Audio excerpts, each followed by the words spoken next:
Assalamualaikum warahmatullahi wabarakatuh. Nama saya Rini Anggarawati dengan NIM 234107747 akan memaparkan mengenai kasus lingkungan internasional dan prinsip hukum internasional yang relevan.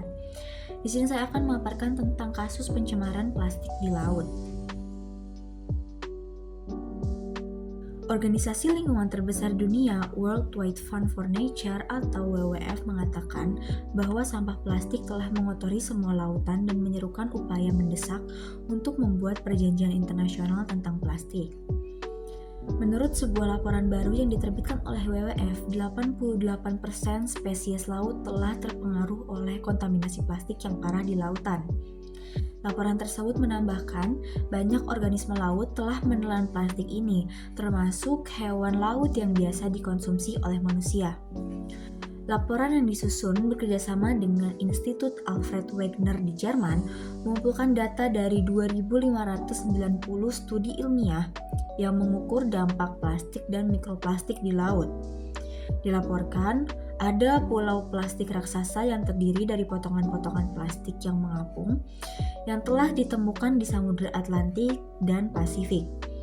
Laporan tersebut menemukan ada zat turunan bahan bakar fosil yang telah mencapai setiap bagian lautan, dari permukaan laut hingga dasar laut dalam, dari kutub hingga garis pantai pulau-pulau terkecil dan dapat dideteksi di dalam organisme plankton terkecil hingga mamalia laut terbesar yaitu paus. WWF telah mengindikasikan setidaknya 2.144 spesies menderita akibat polusi plastik di habitatnya.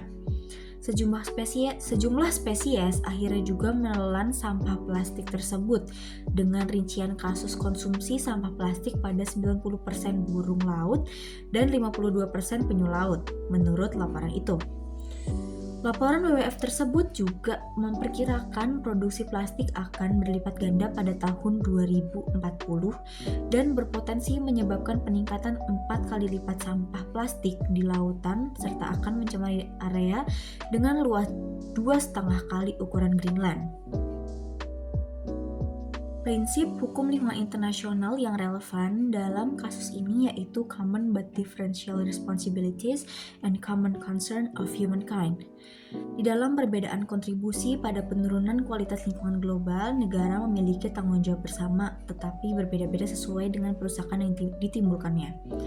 Negara memiliki tanggung jawab melalui WWF yang menyerukan pembicaraan lanjutan yang bertujuan untuk mencapai kesepakatan internasional tentang plastik pada pertemuan lingkungan PBB yang sudah digelar pada tanggal 28 Februari hingga 2 Maret pada UNEA atau United Nations Environment Assembly yang kelima di ibu kota Kenya, Nairobi.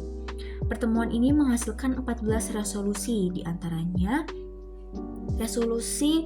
solusi berbasis alam untuk mendukung pembangunan berkelanjutan. Resolusi ini mendefinisikan konsep solusi berbasis alam sebagai tindakan untuk melindungi, melestarikan, memulihkan, menggunakan, dan mengelola ekosistem darat, air tawar, pesisir, dan laut secara berkelanjutan, serta menyerukan lebih banyak kolaborasi dan sumber daya. Kemudian, resolusi untuk mengakhiri polusi plastik menuju instrumen internasional yang mengikat secara hukum. Resolusi ini membuka jalan menuju instrumen internasional yang mengikat secara hukum untuk mengakhiri polusi plastik di seluruh dunia, termasuk di lingkungan laut yang dapat mencakup pendekatan yang mengikat dan sukarela, berdasarkan pendekatan komprehensif yang membahas siklus hidup plastik secara menyeluruh. Direktur Eksekutif UNEP, Inger Andersen, menilai bahwa perjanjian ini merupakan kesepakatan multilateral lingkungan yang paling signifikan sejak kesepakatan Paris. Demikian pemaparan saya. Terima kasih. Wassalamualaikum warahmatullahi wabarakatuh.